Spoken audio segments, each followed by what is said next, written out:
कह बोले यमुना जी तो हमारे घर से 1 कोस दूर है और ये तो बड़ी जल्दी पहुंच गए। सोचने लगे, प्रकाश में देखा वो सांवली सूरत, जो एक बार देख लेता है तो फिर उसी का हो जाता है।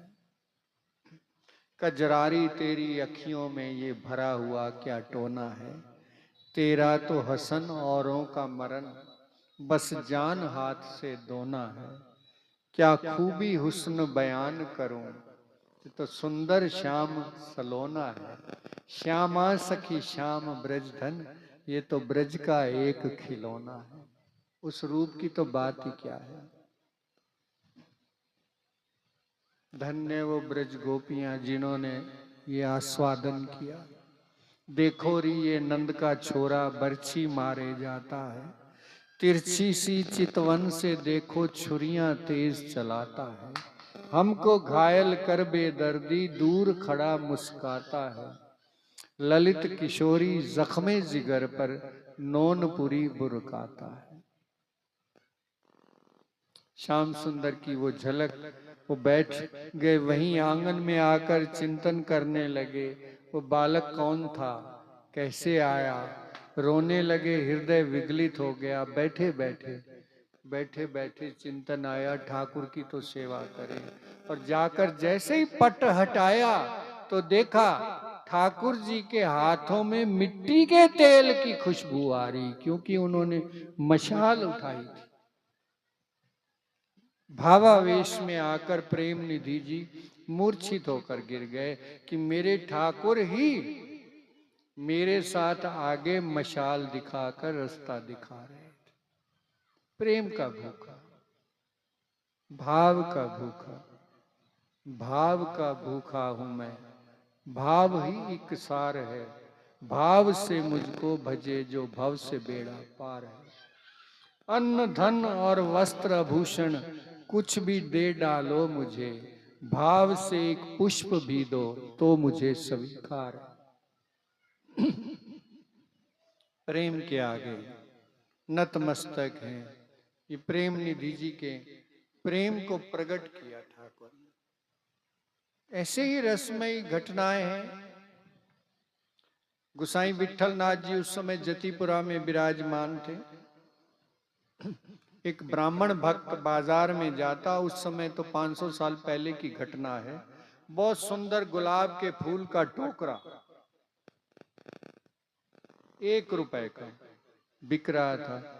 उस ब्राह्मण देवता ने कहा मैं ले लूं अपने ठाकुर को, ये गुलाब का फूल बहुत अच्छा लग रहा है, चढ़ाऊंगा।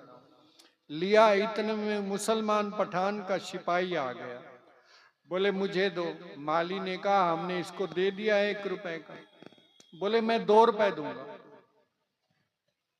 अब ब्राह्मण भक्त का हृदय रोने लगा कि मेरे ठाकुर के फूल ये मुसलमान ले जा रहा है।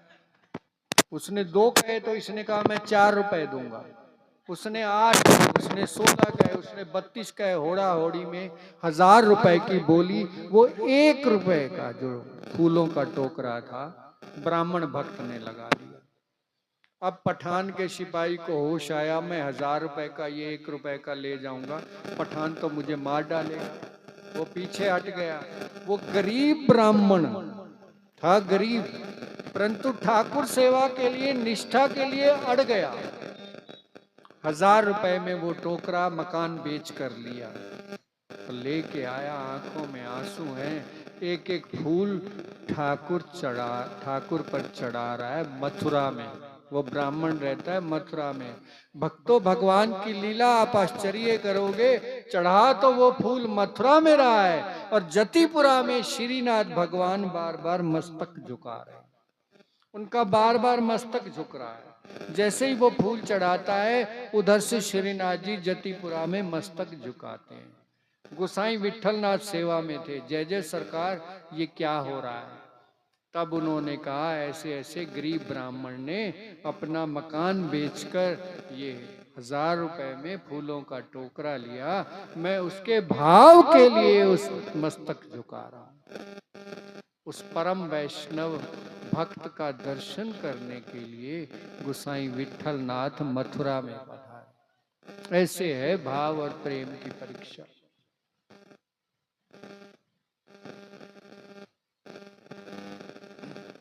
भाव से सेवा होती है।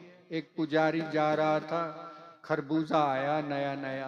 पूज्य पाठ डोंगरे जी महाराज लिखते हैं कि ताजा फल आवे, अच्छा कपड़ा हो, भगवान को भेंट करना चाहिए। तो वो 8 आने का खरबूजा लिया उसने। यहाँ भी यही होड़ा होड़ी हो गई। कोई सेठ आया, बोले हम तो 2 रुपया देंगे। उसने कहा हम 5 देंगे। 100 रुपया में वो पुजारी 8 आने वाला खरबूजा लेके आया। अब आया तो आंगन में रख दिया, बोले स्नान कर दूं फिर ठाकुर को भोग लगाऊं। स्नान करके आया तो आंगन में खरबूजा नहीं था। वो तो परेशान हो गया, फिर 100 रुपया खर्चा भी किया और ठाकुर को भोग भी नहीं लगा। अनमनासा होके जैसे ही पट खोला, देखा ठाकुर जी वो खरबूजा अपनी छाती से चिपका कर खड़े। बोलो भक्त और भगवान की। तब उसने धीरे से खरबूजा हाथ में लिया, उसको अमनिया किया, भोग लगाया। अब जिसका मंदिर था, वो जब सेठ आया भक्त, तो दिया उन्होंने प्रसाद खरबूजे का। तो जब प्रसाद पाया तो वो सेठ भक्त बोलता है पुजारी से, भाई जिंदगी में खरबूजा तो बहुत खाए, पर आज जैसा प्रसाद पाया वो कभी नहीं पाया। तब पुजारी ने सारी घटना सुनाई। ये 8 आने का खरबूजा बाजार में बिक रहा था, फिर होड़ा होड़ी में मैं 100 रुपए का ले आया हूँ। बोले तू भले 1000 रुपए में लाता तो भी न्योछावर है, मेरे भगवान ने आज प्रेम से पाया है, ये उनके अधरामृत का प्रसाद मुझे मिला है। ऐसे भक्त भगवान भाव से सेवा स्वीकार करते हैं। प्रेम निधि जी के जीवन का एक और रसमय प्रसंग इसी प्रकार है। अब मोहल्ले में जब ये कीर्तन कथा करते तो द्वेष करने वाले भी बहुत हो जाते हैं। उन्होंने बादशाह से जाकर शिकायत कर दी। अब जब बादशाह से जाकर शिकायत करी तो बादशाह ने इनको मंगवा लिया सिपाही से। उस समय ये पानी की झारी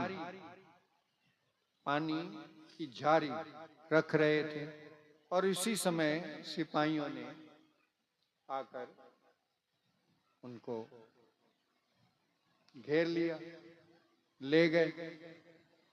बादशाह के सामने प्रेम निधि ने कहा, बोले भाई हम तो साधारण रूप से श्री कृष्ण का कथा कीर्तन करते हैं, हम कोई मोहल्ले में विघन नहीं करते। बोले ये आपकी शिकायत की है आप मोहल्ले वालों ने, अभी इसको कैद खाने में डाल दो, जांच पड़ताल होगी, बाद में देखा जाएगा।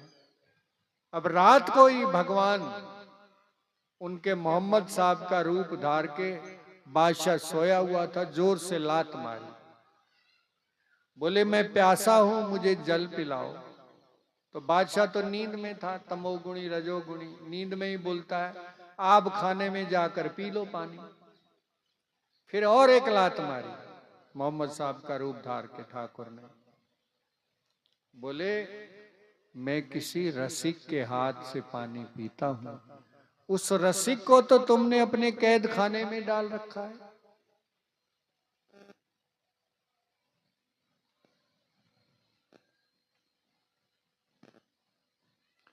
राधा राधा राधा। तब उसको चेत आया, उठकर खड़ा हुआ, प्रेम निधि को कैद खाने से छुड़वाया, उसके चरणों में पड़ा। बोले आप हमसे धन ले लो, कुछ भी ले लो, अपने ठाकुर की प्रेम से सेवा करो। जाओ ठाकुर जी प्यासे हैं, उनको पानी पिलाओ। भक्त के भाव की भगवान पूर्ण करते हैं। मैं भक्तन को दास, भगत मेरे मुकुटमणि।